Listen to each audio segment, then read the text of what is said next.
अक्सर मैंने फ्रीलांसर्स के मुंह से एक बात सुनी है कि हमें क्लाइंट ने अपने पेज का एक्सेस दिया और कुछ अरसे के बाद क्लाइंट के साथ हमारी लड़ाई हो गई। जब मैंने उसको बड़ा डीपली ऑब्जर्व किया कि ये क्यों हो रहा है, तो मुझे पता ये लगा कि कुछ ऐसी अनएथिकल एक्टिविटीज़ हैं कि जब आप फ्रीलांसिंग की जॉब कर रहे हैं और वो आप अपने जहन में नहीं रखते। तो दोस्तों, इस सेशन के अंदर मैं आपको बताऊंगा कि जब आपको क्लाइंट अपने पेज का एक्सेस देता है तो कौन सी ऐसी चीज़ें हैं कि जिसका आपने खास ख्याल रखना है। एक बहुत लंबी लिस्ट है, लेकिन हम टोटल 5 चीज़ों के ऊपर फोकस करेंगे आज। सबसे पहला पॉइंट और सबसे इंपॉर्टेंट पॉइंट है कि आपके पास क्लियर ऑब्जेक्टिव होने चाहिए कि आपको क्लाइंट के पेज का एक्सेस चाहिए क्यों।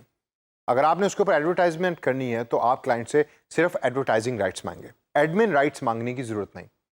एक क्लाइंट का पेज उसका एक घर होता है और उसकी एक अपनी सेंटिटी होती है, यानी कि प्राइवेसी होती है, और उस प्राइवेसी को जहन के अंदर रखें।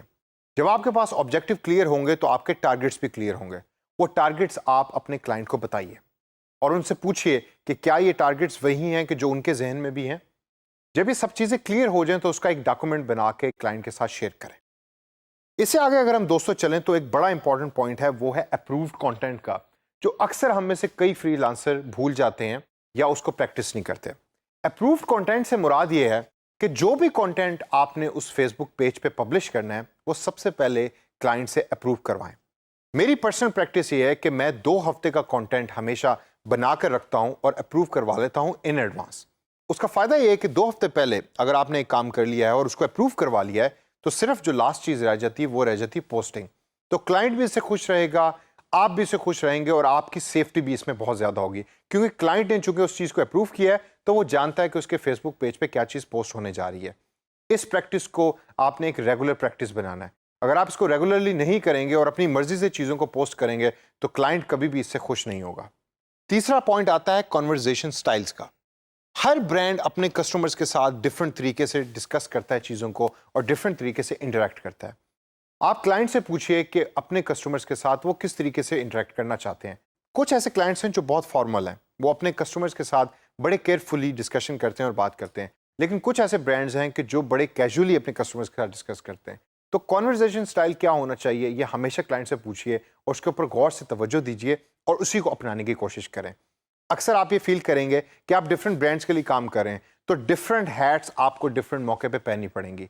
जिस ब्रांड का पेज आपने खोल के डिस्कशन करना है उसी की हैट पहने और उसी कन्वर्जन स्टाइल को अपनाइए। कन्वर्जन स्टाइल से आगे चलें तो एक बड़ा इंपॉर्टेंट पॉइंट और मेरा फेवरेट पॉइंट है, वो है मिक्सअप का। इस मिक्सअप के पॉइंट को मैं ज़रा थोड़ा सा इस तरीके से एक्सप्लेन करूंगा। आपके पास डिफरेंट ब्रांड्स हैं और काम का बहुत ज़्यादा प्रेशर है और आप थक गए हैं, रात के 12 बज रहे हैं, तो आपको अब ये भूल गया है कि किस पेज के ऊपर आपने क्या ऐड पोस्ट करनी थी या किस पेज के ऊपर आपने क्या कंटेंट पोस्ट करना था, और आपने गलती से कपड़े बनाने वाली कंपनी की पेज के ऊपर कैमरा बनाने वाली कंपनी की ऐड को पोस्ट कर दिया। इस प्रैक्टिस से हमेशा बचें, ये एक बहुत बड़ी मिस्टेक है और क्लाइंट कभी भी इसको फॉरगिव या फॉरगेट नहीं करता। डिफरेंट फोल्डर्स बनाएं, डिफरेंट फाइल्स बनाएं और उसके अंदर अपने कंटेंट को सेव करें और गौर से बिफोर पोस्टिंग एनीथिंग हमेशा जहन के अंदर रखें कि आप उसको रिव्यू करें कि क्या मैं सही चीज़ सही पेज पे पोस्ट कर रहा हूं। अक्सर आप ये सोचेंगे कि जी मैंने चलो पोस्ट कर भी दिया तो मैं उसको डिलीट कर दूंगा, क्लाइंट को ये पता नहीं लगेगा। नहीं, क्लाइंट हमेशा अपने पेज को बड़े केयरफुली ऑब्जर्व भी कर रहा होता है और उसकी हिस्ट्री को रिव्यू भी कर रहा होता है। तो इस मिस्टेक से बचिए और हमेशा अपने पास प्रॉपर रिकॉर्ड रखिए।